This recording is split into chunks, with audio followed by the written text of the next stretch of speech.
Hello and welcome to today's radio broadcast. My name's Jim Phillips. I head up TZM Education for the movement and coordinate general activities and notions of trying to get the message of our movement into the school and educational system at large. That introduction was just a piece of music that I came up with this week based on the theme for the Zeitgeist films. I'm sure you're all familiar with it, and I did it in sort of the style of a band I've just left called Shell Shock, who are a sort of drum and bass metal band, crossover technology and all that sort of business. And Shell Shock are going to release their second album, which is a concept album based on the ideas we promote.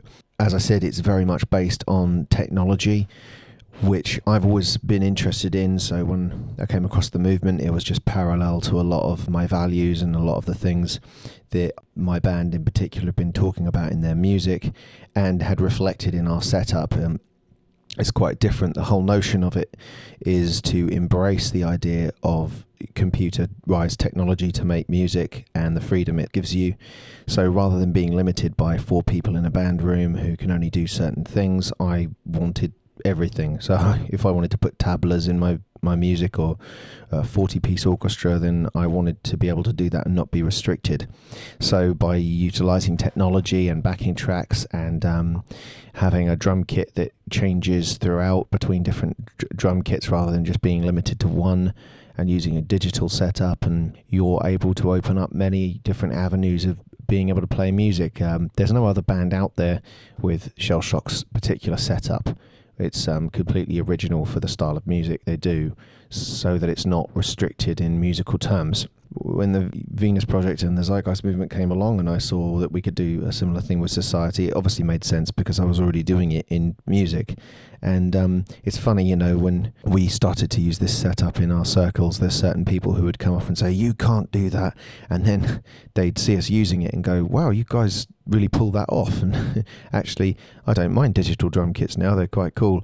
And I think that's pretty much what we face, guys, is that people come to it and they go, "No, surely we can't do that." And then eventually when they get their head around it, they think, actually, we couldn't we? That technology is there, and you did just show me that exists, and it's kind of similar, very, very similar in nature. And figured that sample fit quite well over it. I'm sure you're all probably familiar with that, but that's from the film Network. And I think that's the first place I'd like to start, really. With that speech, he's sort of talking about being mad as hell. And I think that is one of the important things that we need to sort of convey when people talk about the transition. Not that everything in his statement rings true, because he, as he says, he doesn't have many ideas of how to address certain social problems. And of course, our movement is here to do just that, to address social problems and provide potential solutions. But being mad as hell really is the first part of a transitionary step. And people don't like to hear that because they want to hear something more objective, but really the world around you and everything you see in it is from a train of thought. Nothing comes into existence, at least in human society, without someone actually thinking about it first. From the clothes you wear, the shoes, buildings, governments, theories, philosophies, anything is a process of thought first. And it's really that process of thought that has to change if you want to see a new world change as well. It comes from a train of thought, and that's, I think, the most important thing about the transitionary step, is that no one's a prophet of the future and no one knows how it's going to pan out. But what we do know is that the more people who understand this very simple train of thought that we put forward, the easier that transition is going to be.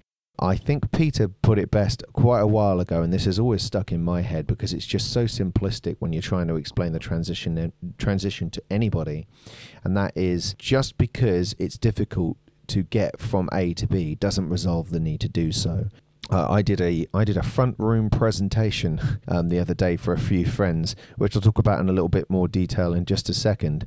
But the interesting thing was, when I was explaining the transition, I basically used the example of, look, if we were all starving and we needed to get to the shop and we went outside and just coincidentally none of our cars worked, we'd walk. You don't have the luxury of just saying, oh, well, I guess I'll starve. No, you won't starve, you'll walk. It doesn't matter that it's difficult, and it doesn't matter that it's 5 miles. If that's the only way you're going to get food, then that's what you're going to do. And sorry that this is a really, hard transition in our species evolution, but is it necessary?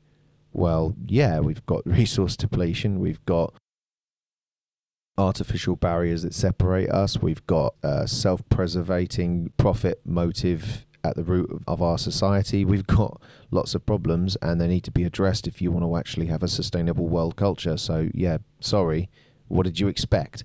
That's just my little sort of take on the transition. It might seem quite simplistic, but ultimately, in some ways, it's the most simple question to answer and the most complicated for people, because they want something more rock solid, and they want what they've always had, where people say, I can predict the future, I can tell you what's going to happen, and give you all these wonderful notions about how your life's going to pan out. And the truth of the matter is that you probably don't have a clue. But, we sort of fall for these things one way or another. And I just think it's important to point out that it's refreshing for someone to say, I don't know. But I do know one thing, the way we're heading at the moment is pretty messed up. So maybe we want to rethink that, yeah? Anyway, so there's my little spiel on the transition. And also the other thing about this piece of music at the beginning is that it was done, well, in sort of maybe a matter of 3 hours or 2 hours on my home recording equipment. And I've actually released 2 professional albums with my band and things just through this music technology, which kind of brings forth the other thing about the transition is the nature that technology plays at every level of every human transition. Ben McLeish, the UK lecture team coordinator, used a great example recently when he was talking about, in one of his interviews, a problem with horse manure in New York City, when there was so many horses moving people around in the city, and it was a really big issue, and they never really got on top of it, and the only thing that really ever got rid of the problem was the motor car, and then they just forgot about it, and it wasn't an issue anymore because technology came in and solved the problem. This is much the same thing in music, and it's the same reason that now most music is pretty much just going to have to be free, because it's just so easy to copy. The whole music industry has completely changed, and actually I think it's for the better, because ultimately I'm just a drummer, just a lowly drummer, and I can sit at home on my computer, I can have access to any instrument I want in the whole spectrum, and I can program it, and I can make a whole tune even though I can't play those instruments. And I personally think that's fantastic. It levels out the playing field so that you're dealing with true creativity. You're dealing with people actually with their true expression of what they want to get across, not limited by the fact that they don't have a 40-piece orchestra. Well, now you kind of can. Another example of how technology has impacted society would be the amount of arguments that it's solved.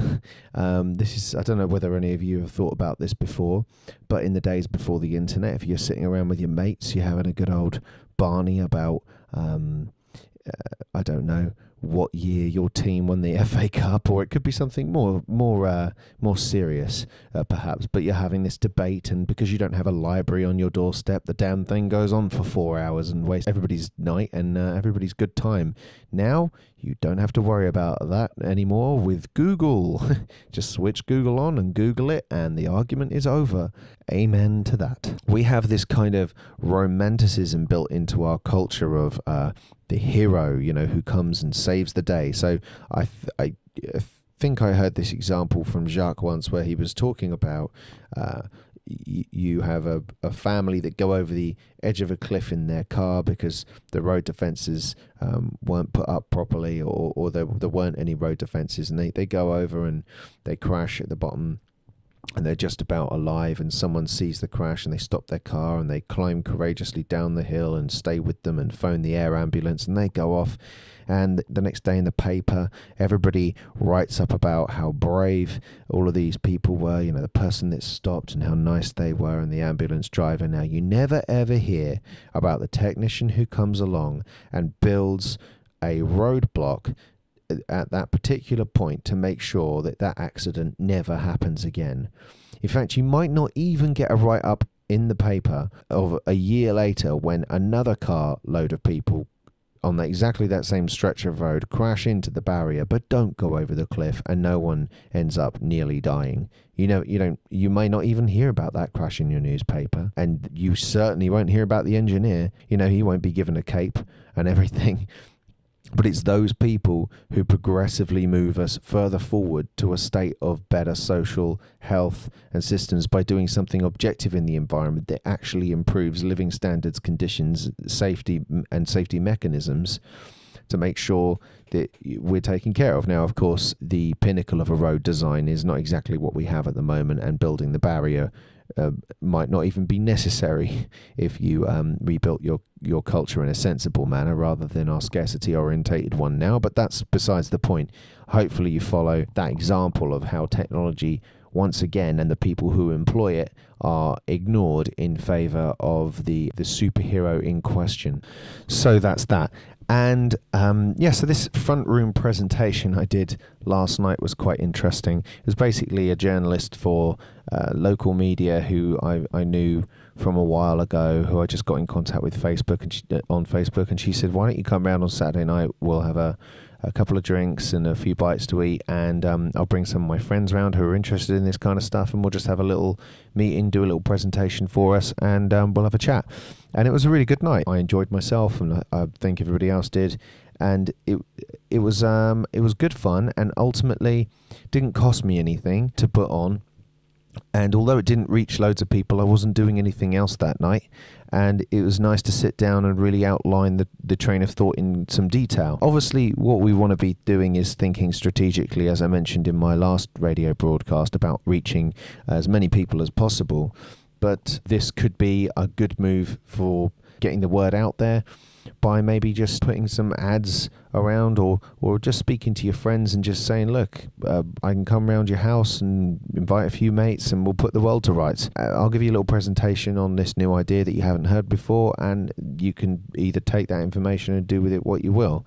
But I think it's a good opportunity to outline it properly for people in a nice sort of intimate environment, and is again another thing that we should be trying to do as a movement. Obviously, I'm very passionate about the educational side of things, and I think with getting in front of potentially hundreds of kids at schools through their citizenship lessons, or whatever you call them, over wherever you are in the world, is a great format. You've got a collective audience of a lot of people there to talk to, which is great. And again, is another sort of cost-free thing, which is always nice, because obviously if you book out a hall and the event doesn't go quite well and it costs you quite a lot of money, then that's going to be a bit of a pain in the arse.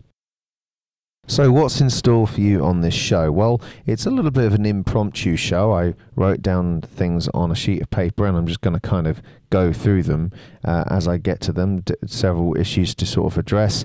In terms of news for the movement, the Occupy Wall Street thing has been very interesting, especially the lack of mainstream media attention, especially in the early stages of it. And as it grows and continues, they just seem to me that they just can't ignore it any longer. But it's just quite funny how they do ignore it, and it's been very interesting talking to people about it and saying, so did you see it on the BBC? No. And it's like, right, well, it's spread right across America. There are thousands of people in tens and tens of different locations, or hundreds of different locations, and it's spreading like wildfire. Why didn't you hear about it on the mainstream media? And they're like, oh, Christ, I don't know. I suppose I should have. And it's like, right, well, maybe you shouldn't trust the mainstream media then, which is nice, because they can't deny it. It hasn't got the sort of coverage it should have got. And when you see that, you can't help but go, why would they not do that? You know, I smell a rat, so to speak. I think it's very, very good, once again, that technology is playing its role in freeing humanity from one information source and belief system based on what they hear through a corporate-owned media. And I think it's really, really cool that we've got Facebook out there, and there's just nowhere, and things like that, and there's just nowhere to hide anymore. So, yes, I would just echo what Peter said. in terms of us getting down to these protests and having a presence there and talking to people about what the root causes of these problems genuinely are, getting them to understand the true nature of what needs to be changed systemically if they're going to see these things actually improve in the long term. I think it's really important that we get down there and we talk to these people. So if you've got any Occupy events happening near you, please do make your way down there. In other news, the website's undergoing an overhaul, and I think that that's a brilliant thing, that it's a data flow stream and it's going to be simplified so that people can just get involved and absorb the information, get out on the street, speak to the general public and get this word out there in the most strategic and efficient fashion as possible. Because really, guys, it's a bit of a race against time here. I'm sure you're all aware of that.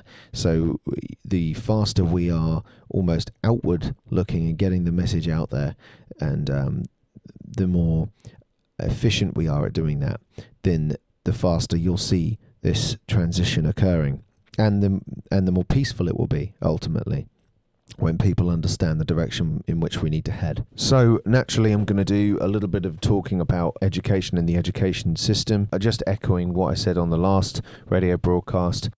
Really, the sort of world that we want to build here, a resource-based economy, is a train of thought. It's not pretty pictures on a page. It's not some nice designs. It is something that will only happen when people understand and want to move in that direction, period. That's it. Now, if that isn't based on education, I don't know what is. It's obviously based on education of the whole population.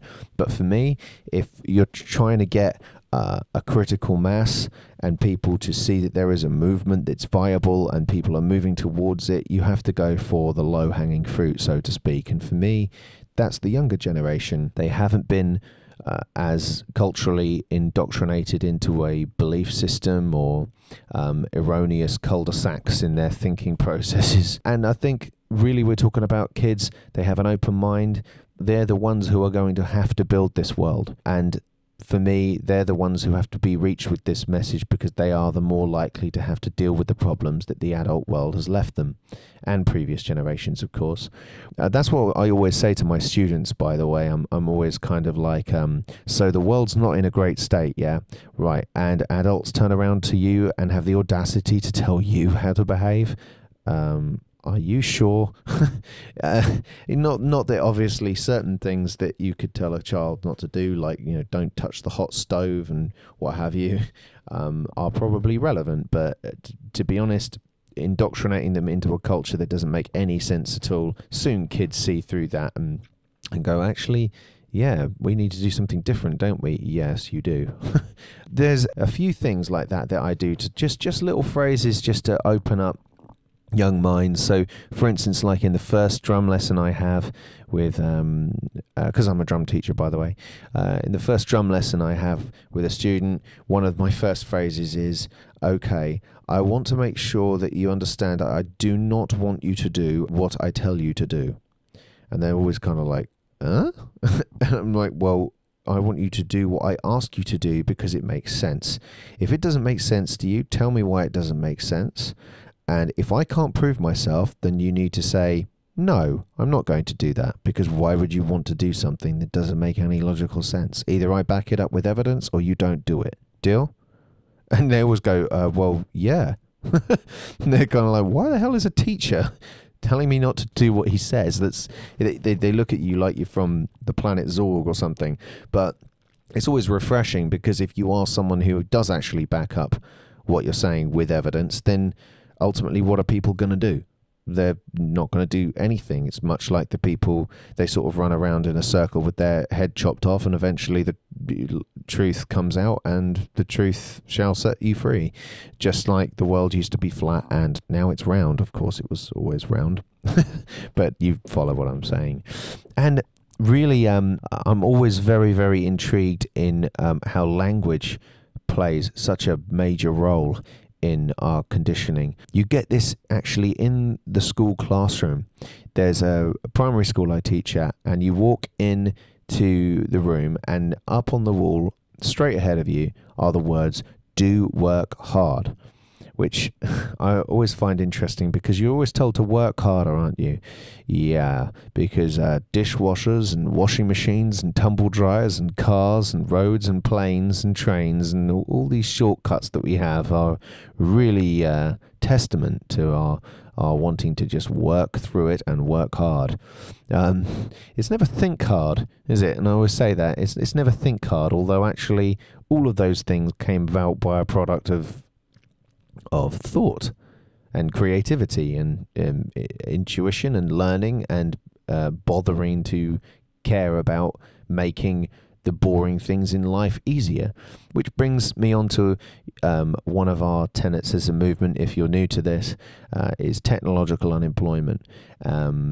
Basically, our technology is replacing human labour to such an extent that eventually there won't be enough jobs to go around in the marketplace to provide enough money for people to purchase the goods that the machines are turning out. In other words, they're making the labour force redundant, which is pretty much what our economy has been based on. And so this movement isn't some whimsical idea thought up because we're all a bunch of hippies and that it sounds very nice. It is an idea based on logical referent, i.e.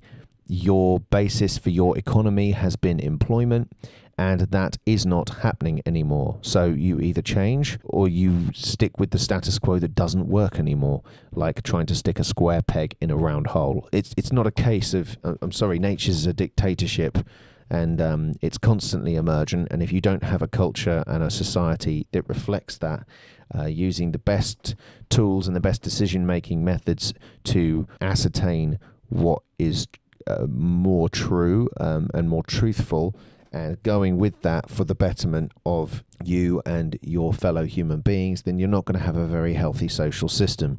And that's basically the Zeitgeist Movement in a nutshell. And really, technological unemployment, planned obsolescence, and various attributes of our system like these are the ones that I try to get to as quickly as possible when I'm talking to people.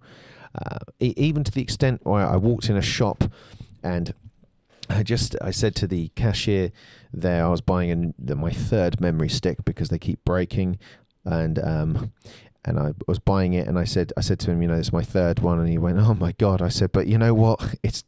I'm not bothered. It's a really good thing, because at the end of the day, if they didn't keep breaking, we wouldn't have an economy now, would we? And he went, oh yeah, never really thought of it like that before. Good point. And I went, yeah, it comes from this train of thought. Reach in my pocket, pull out a flyer. There you go, mate.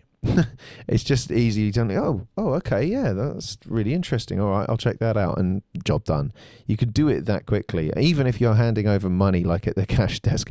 I just when I hand over my money, I'm like, okay, there you go. There's 5 coupons of debt. When I hand over, maybe a $5 for some groceries or whatever it is, and they look at you a bit quizzically, and then when they hand it all over, you say, I'll exchange you that, and then you give them a leaflet. And just little things like this, little phrases you can just put into everyday life. Like another one would be, if you're going to pay for your groceries and you're not using the automated checkout service, you talk to one of them there, and you say, so you talk to one of the shop assistants, and you say, so what do you think of these automated checkout desks? And usually they'll say, they make shopping experience quicker for people, and yeah, it's okay, apart from, when you still have to get help with them, and just general sort of comments about it. You say to them, do you not realize that they're trying to replace your job? And they're like, well, yeah, but people will always bring a large amount of groceries to the shopping aisle. This is what happened to me today with this lady on the checkout. She said, oh, yeah, but they'll always bring a large amount of groceries. I said, yeah, but what about home delivery? This is the first time I've been here to get my shopping for ages, just because it was convenient. Most of the time I get it delivered to my front door if it's a large shop, and if it's a small one, I go to the automated checkout. And she was like, oh yes, I guess I'm going to be out of a job soon, aren't I? I went, yep. In fact, she said, but hang on, there won't be anybody out there with any money to buy the goods. I went, got it. She went, whoa, that's pretty scary stuff. Well, what are we going to have to do? Give away money for free? I said, or resources. Got a flyer, give it to her. She went, Right, I'm definitely checking that out. And that's all you got to do. It's not hard to plant seeds, so carry on planting them, people. And another amusing tale in the day of a Zeitgeister, or as my wife calls us, the ZGs. I go into my local bank to pay my checks, and they have a comments book in there about the staff and the branch and all that sort of stuff. And usually what I'll do is I'll put some statement in there like debt is slavery or something towards those ends. And I'll usually sign it V, but apparently the bank manager has clocked onto who keeps doing this. I was near the comments book and she said, "Excuse me, Mr. Phillips." I said, "Yes." She says, "Please don't do that. I have to keep on turning over the page." And I went, "Ah, all right." She said, "It's not because I don't agree," which I thought was hilarious. "So you agree with me then?" Just to check. And she went, "Yep." And I was like, "Okay then." But I just found the irony of it really quite sweet. And it also goes to show that there are a lot of people out there who disagree with the system one way or another, that don't like it, that think it stinks, and they just need to be better informed about what the systemic route is, and we'll head in the right direction. But it's not like there's a lot of people out there who would bona fide say that this system's wonderful and operating smoothly and beautifully. Thank you very much. So, yes, anyway, sorry for the tangent there. Coming back to language within the learning spectrum, so like I said, you've got the do work hard thing. It seems a bit nonsensical to me. If you don't apply yourself to anything, you don't get better at it. Doing. I mean, obviously, you should try to encourage kids to work hard, of course. You get out what you put in, basically. Trying to think objectively about what someone's telling you and whether it's true or not. In other words, critical analysis, critical thinking, and reasoning about what someone's telling you as to ascertain whether how true you think it is, are skills that aren't really championed in schools. You don't have a critical thinking lesson, and to me that just seems insane. I mean, even in a system that proposes to be a democracy, you've got the idea that you need to be thinking critically about what politicians are saying they're going to do, reading their manifesto, be able to decipher truth in your democracy, to make objective decisions as a citizen of a free-thinking democratic system. Yet in schools you don't have a critical and an analytical thinking lesson. You don't have that on the school curriculum. Really? Well, then what's the point in having a democracy? I thought that we were supposed to be the arbiter of our culture and our society. So it's not a democracy, is it? But of course, you never really had a true democracy. It was always just an ideal. I think a resource-based economy would be the greatest form of democracy that you've ever had, because you actually will get a say if it's relevant and if it can be backed up by a observable and empirical testing method, i.e. the scientific method. If it can be backed up in reality, then it'll just be put into play. No need to vote for it. It just makes sense. Now that's a democracy. Other little phrases to talk about are practice makes perfect.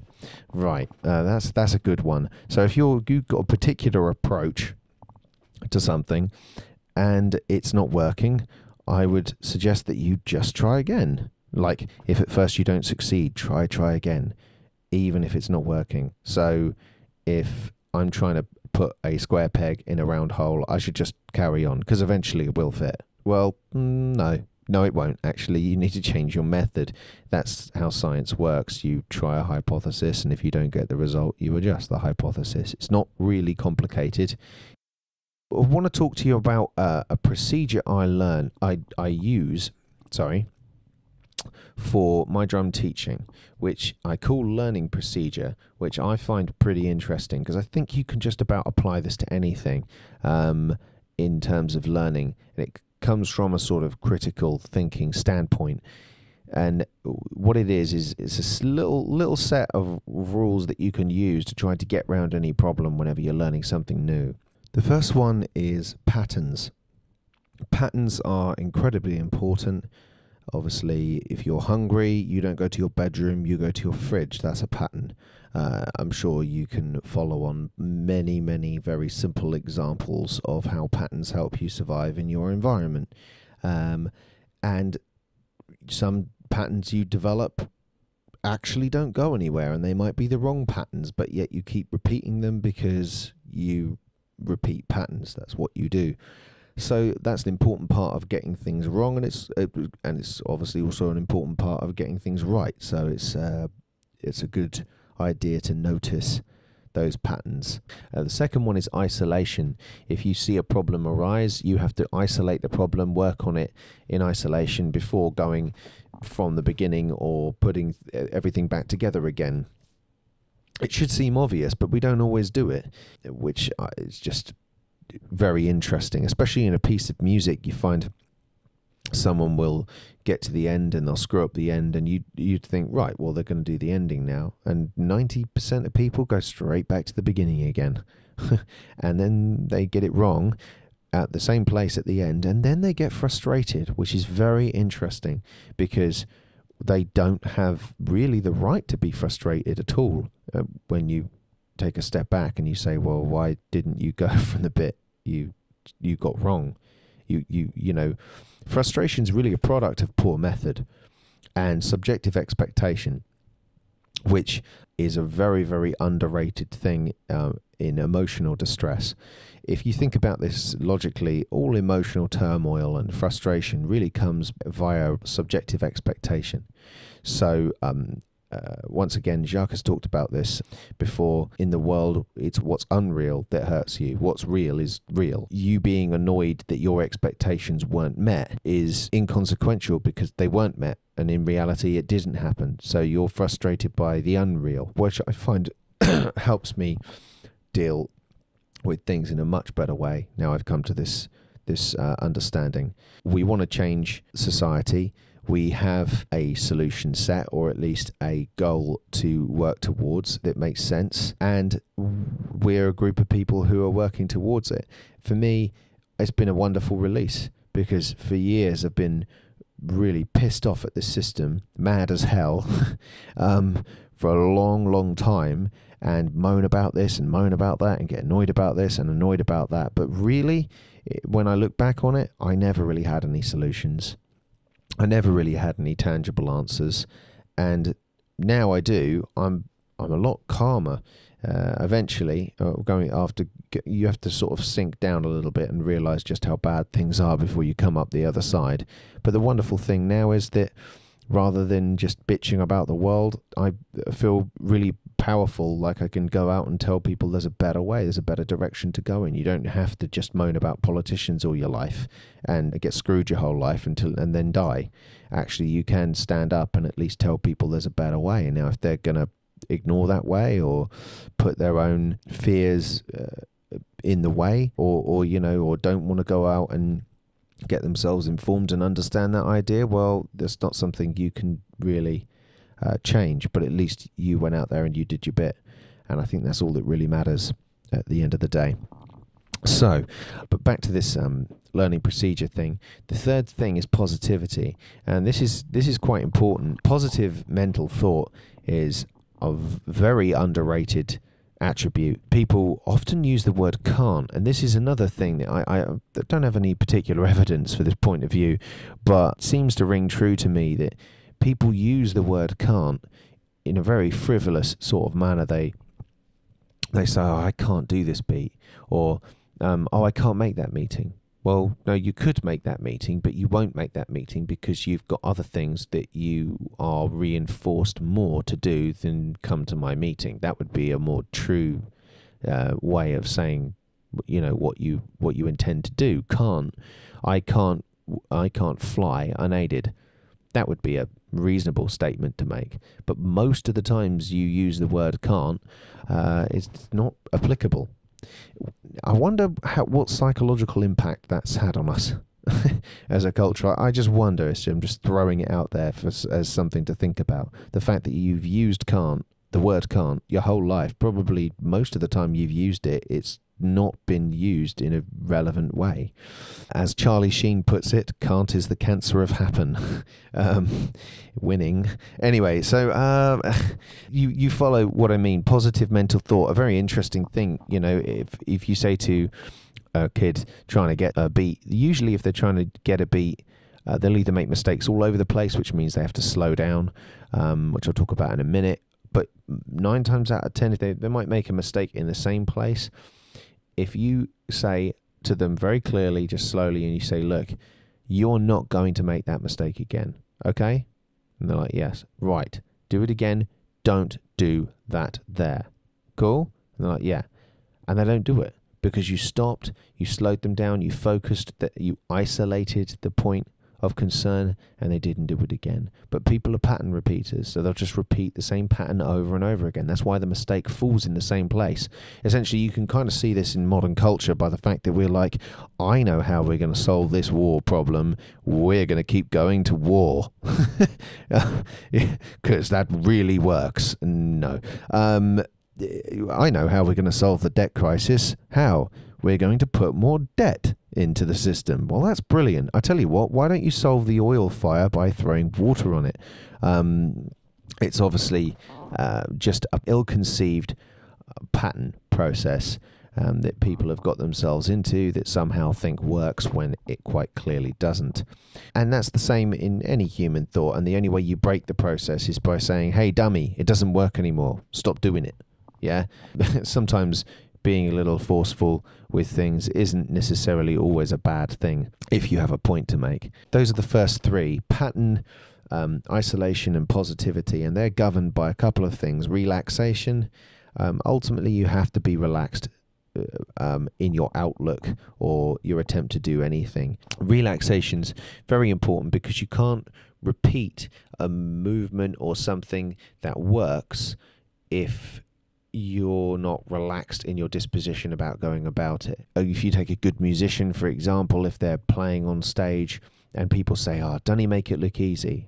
They're almost sort of maybe alluding to the fact that when he was doing it in his practice room, he looked like he was scraping his knuckles through glass.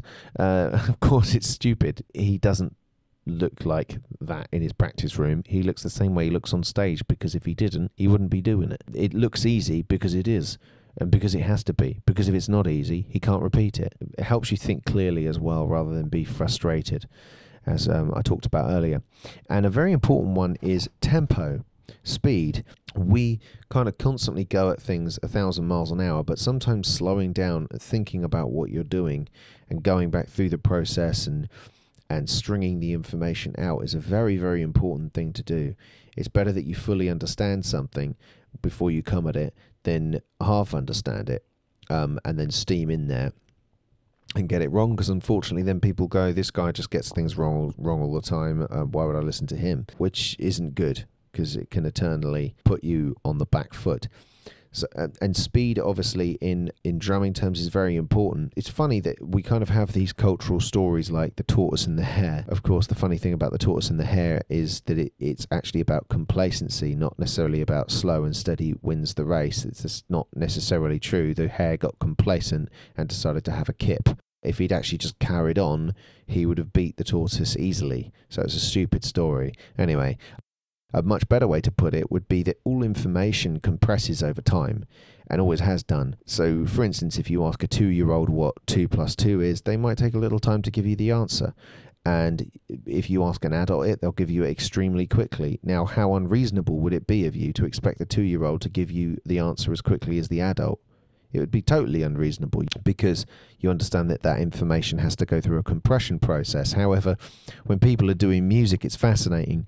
They try it far too fast, over and over and over and over again, and they really expect it to work when they're not repeating anything successfully or relaxed. They just don't seem to think that they should be slowing it down, and then they get frustrated, and as I mentioned earlier, it's actually just poor methodology.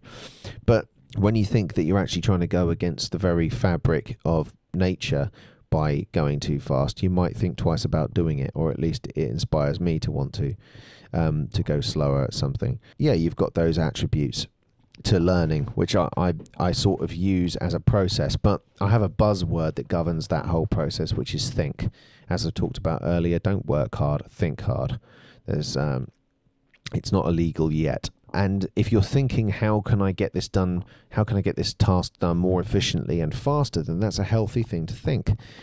Everybody relies on a decent rate of return.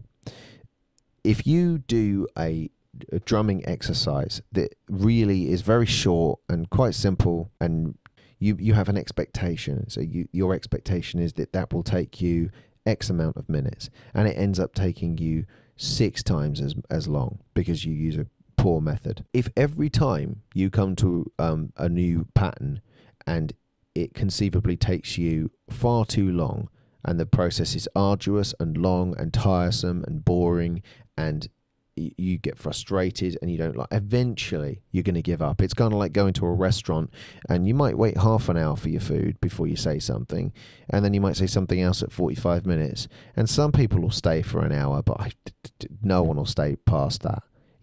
Not many people. It would take a particularly type of patient person to wait an hour and a half to be to have their food come out at a restaurant. So everybody has a saturation point.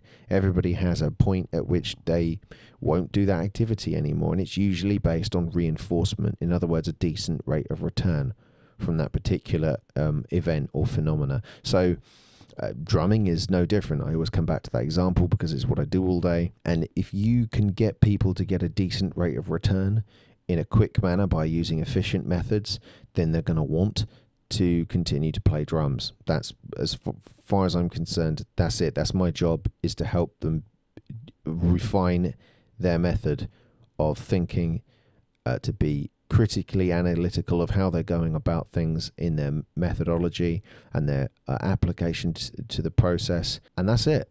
If you are following a decent train of thought, then you're going to get decent results. It's not really rocket science. And of course, you can hopefully see the parallels between this and the social system. If you are using decent trains of thought in an objective sense, with a decent method, with everything that's built out of the efficiency mechanism, strategically applied through objective decision making, then you're on the right path. You're obviously doing something right. It's the reason we have all of the creature comforts, and essentially why we will live twice as long in current modern times through modern medicine and other means than we used to. So why wouldn't we want to embrace the tools that have got us that far? It seems very odd that we just don't seem to use the best tools for the job at the moment, which does seem a little bit crazy. So those are just some random ramblings on education. But I was talking earlier about emotional stress and being a product of subjective expectation. I think that's quite important, because people don't think clearly, they think emotionally, and they've had a language system that's inept and not helpful. So whilst our intuitive senses have led us to sort of have lofty ideals, so we can sit around and we'll be perfectly nice, they don't actually get reinforced in reality.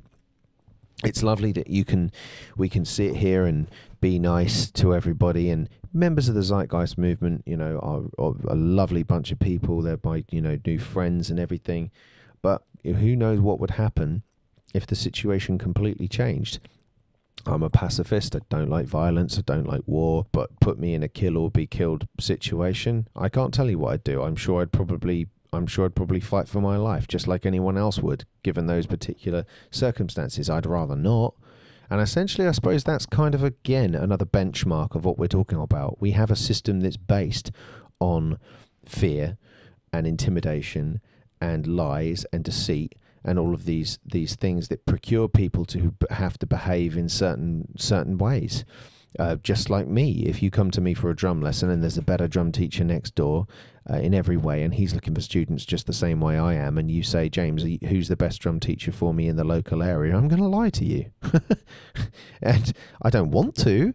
Well, I do, given the circumstances, and that's why I would like to change the circumstances, because I'm not reinforced in this environment to behave in a morally sensible ways. People talk about morals in a culture that's explicitly not based on them. It's kind of like the same thing with sustainability.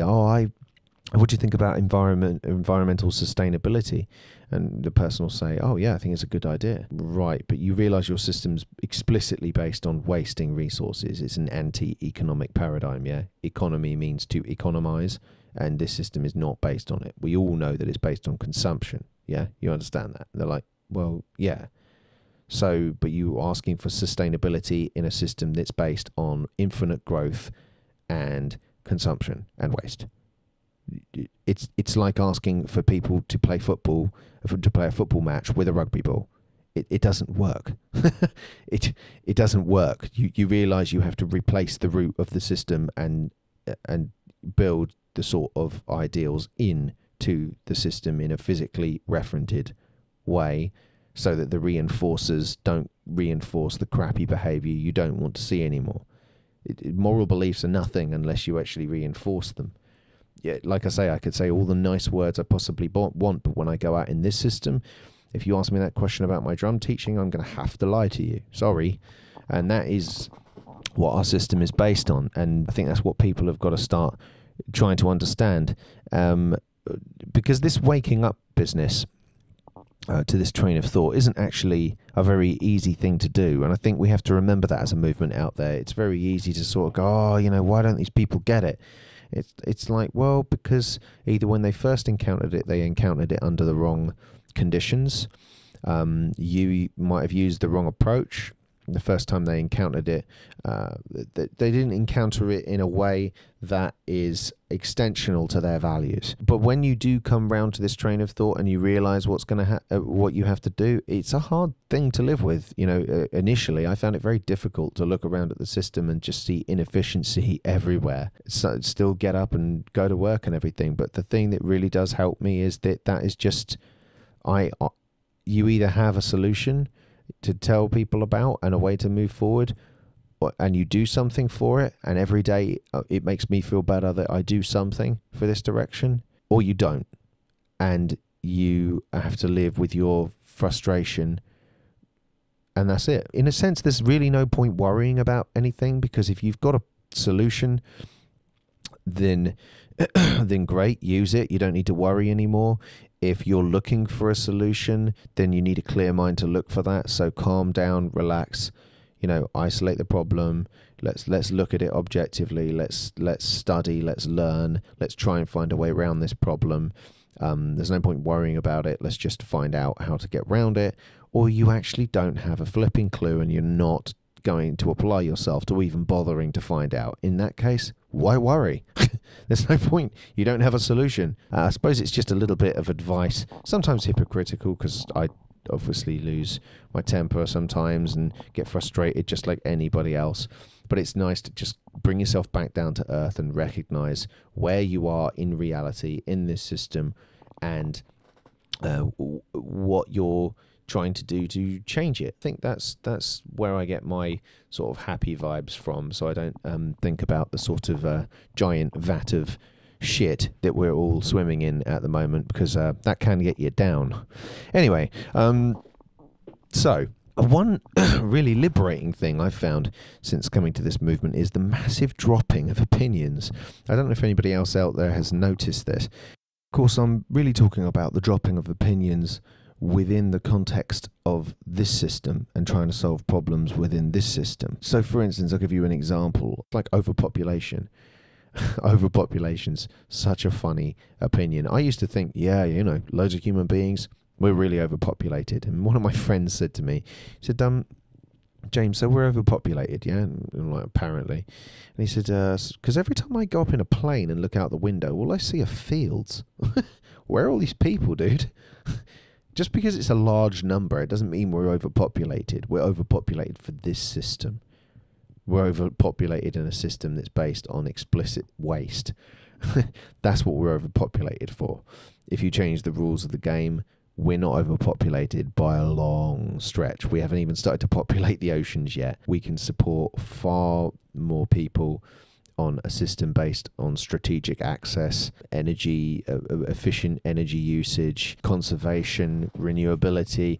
strategic management and efficiency method applied to the social design, and we don't have an overpopulation problem. You have an overpopulation problem because you think the system works.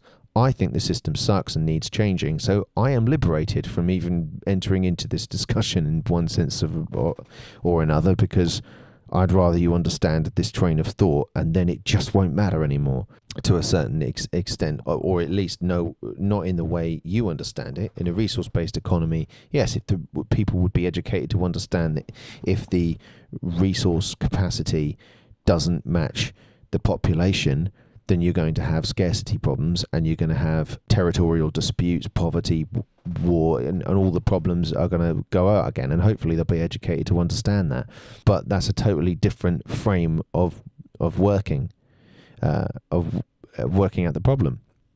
So I've been ranting on a few random topics. One thing I want to talk about is Enter Shikari. A world radio show address soon will have a Enter Shikari interview. Enter Shikari are a post-hardcore band from the UK here. They mix loads of sort of drum and bass and dub and electronic sort of sounds into their setup.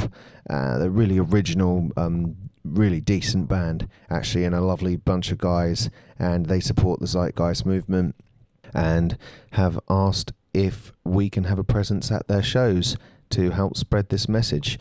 They are a huge band. They play 260 shows a year. They have front cover exposure on major rock magazines all over the world. They were on the main stage at Leeds Festival this year. They're a massive band, and we're very, very lucky to have them on board. They have this message running throughout their music, the message we promote basically, and so their fans are already onto this train of thought, and if they see the movement there, they're more than likely go and check it out, and it's a great platform for us to promote the movement. So I strongly recommend that you go and check out their site, check out their dates, and if you find that they're playing near you, you can find Raoul's details, the singer, and send him an email and ask if you can just go along and help promote the movement, and I'm sure he'll be able to help. They also got us backstage at Leeds, the Zeitgeist Movement main passes, which was fantastic. We met some of the bands, including Muse and what have you, and handed out some DVDs and things like that. So we'll see. But it was really, really cool to hang out with them back there. And another thing, if you want to have a successful flyer handout, go to a festival. They just absolutely disappear. I suppose it's all that happy music vibe that does that, which is why we have a media festival once a year, obviously, to reach people on an emotional and as well as an intellectual level.